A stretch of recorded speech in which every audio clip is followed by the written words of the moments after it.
Нийслэл дүүргийн иргэдийн төлөөлөгчдийн хурлын удирдах ажилтнуудын нутгийн удирдлагын зарим асуудал сэдвт семинар ярилцлага Чингэлтэй дүүргийн хурлын танхимд боллоо. Нутгийн удирдлагын семинар ярилцлагыг нийслэлийн иргэдийн төлөөлөгчдийн хурал, Чингэлтэй дүүргийн иргэдийн төлөөлөгчдийн хурал болон нутгийн удирдлагын холбооноос хамтран зохион байгуулж байгаа юм байна. Монголын нутгийн удирдлагын холбоо, нийслэлийн иргэдийн төлөөлөгчдийн хурал хамтран зохион байгуулж байгаа семинар. Энэ ажил бол бас Монголын нутгийн удирдлагын холбоо үүсч байгуулагдсны 20 жилийн энэ арга хэмжээний хүрээнд хийгдэж зохион байгуулагдж байгаа. Ер нь бол бас засгийн газрын хэрэг эрхлэх газрын дэд дарга намжууга сонгуулийн ерөнхий хорооноос бас холбогдох хүмүүс ирсэн байна. Энэ семинар дээр бас тодорхой асуудлуудыг бас хэлэлцүүлж мэдээллүүдийг өгнө.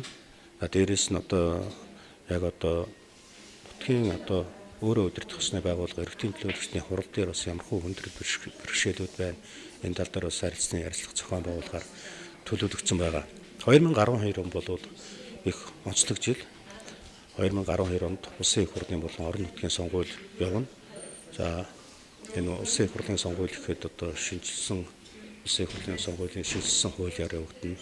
Энэ хууль маань бас холбог системээр явагдахаар байгаа.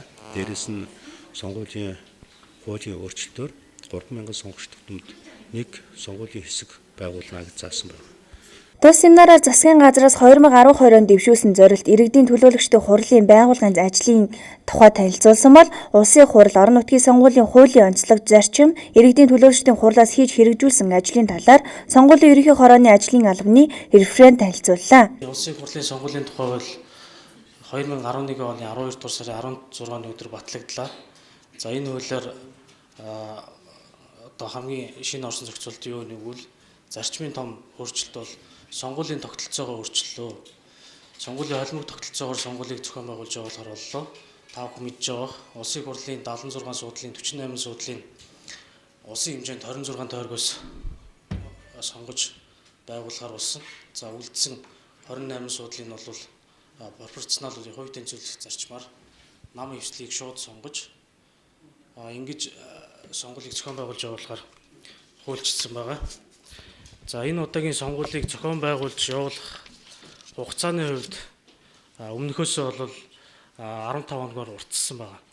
Өөрөөр хэлбэл санал ах өдрөөс хуучин бол 45-аас доош хоногийн өмнө сонгуулийг зохион байгуулж зарлж явуулдаг байсан бол одоо 60-аас доош хоногийн өмнө зохион байгуулж явуулахаар хуульчилсан.